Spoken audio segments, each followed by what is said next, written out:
other things are here. I don't know if the cabinet has been dissolved or stuff like that. That is like putting balm on a wound. What we demand, and what I personally think is ready to happen, is that the entire Kenya Kwanza administration, led by Mr. Ruto, must vacate power.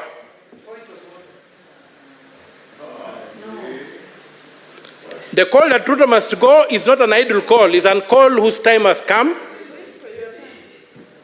It's a call whose time has come. Mr. Ruto told us that criminals were on the streets. He has not produced a single criminal. You cannot be told lies every day. Senator OMTATAH. Yes, Mr. Speaker. Just have your seat. I made myself very clear on how we are going to conduct ourselves during debate on this motion. Inasmuch as we suspended points of order, I said let us be responsible in the way we debate and let us be factual. You cannot call the president Mr. Ruto. This is not a Kamukunji. This is the Senate of the Republic of Kenya. Proceed. Okay, I can call him Dr. Ruto. And President Ruto. I'm finishing. Dr. Ruto, His Excellency the President. Proceed.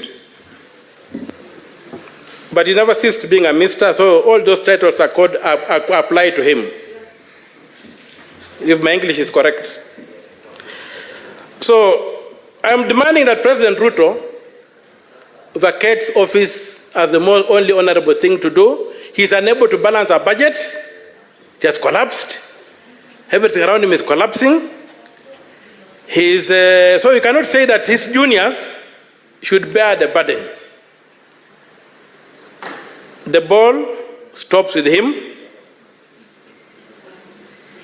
and the call that President Ruto must go is a call that must be applied. And as they say, a fish begins rotting with the head. So, and among my people they say, a river does not flow higher than its source. And when you look at the sun, you must blink. Justice is crying out. Our children have died, something that has never happened in this country. The president has called them criminals. And the president cannot continue sitting in power when the children have died. And he said you do anything at whatever cost. When the Constitution says you can't do anything at whatever cost. So my call is to associate my voice with those who are saying that the president vacates office. There's no room for all these things we are doing here, and we start off with a new slate. Mr. Speaker, sir, anything less than that will not avenge the blood that has been spilled on our streets. A street that is hallowed, a street that is recognized in the Constitution as an arena for engaging politically. As the arena whereby, when this institution fails, the people of Kenya invoke Article 1 and go to engage. When you desecrate such a venue, you don't do anything. There's not even a call that these things should be investigated.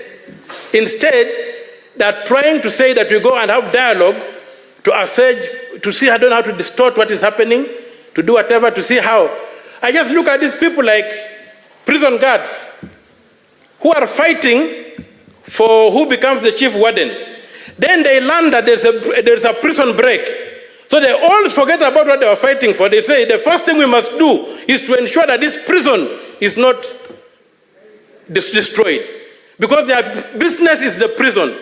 Their business is to keep the people in the prison. So they are now coalescing, forgetting about the fight they were having, who becomes the chief warden.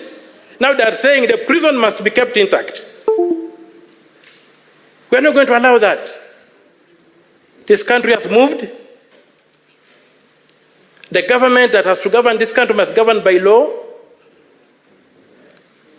And Mr. Speaker, sir, I reiterate my words that if really the president values this country, he should do the honorable thing, fall on his sword. President Ruto, fall on your sword and retain, if you have to retain any order. And retain any.